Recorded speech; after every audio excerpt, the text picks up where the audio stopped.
Well, one of the predictions that I wrote, I'd be curious what you guys think is, I think half of searches by the end of 2024 are answered by a generative algorithm. Ooh. And I think a big part of that is mobile. And the dynamic there is Samsung wants to differentiate their phones from Apple, differentiate from Huawei. Well, everybody is running Google search. What if you had a generative experience instead? Would people shift and buy an LLM-enabled phone? And is that enough to sign a big strategic deal?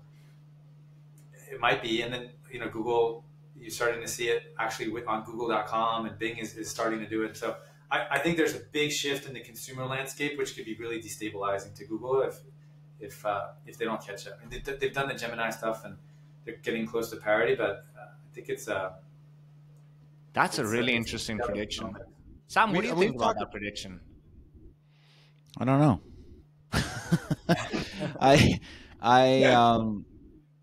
What I think is that, well, first of all, I don't know about, again, this is sort of like to Tomas's point about like the cost of, minting a token or transaction fee on a blockchain, shrinking by a factor of 1,000. I think the latency on, getting information back from LLMs is still making it pretty difficult to do mobile style work and queries on them, but I'm sure that that's going to shrink too.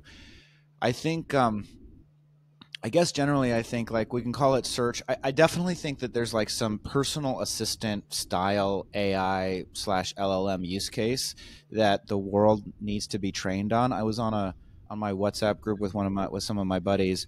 One of them head of IR at a public company. One of them runs $1 billion under management as a portfolio manager. Both of them are writing their investor letters, and they were saying, I'm struggling to figure out how to phrase this. I said, why don't you just paste it into ChatGPT and get 5 different responses? And they're like, oh yeah, I'll do that. Yeah. So my point is that I think there's a lot of people that their instinct is not to use an LLM to answer basic tasks. And I think once the world in whatever form factor trains them on how to do that, I think that's when you'll see a true inflection point in terms of usage.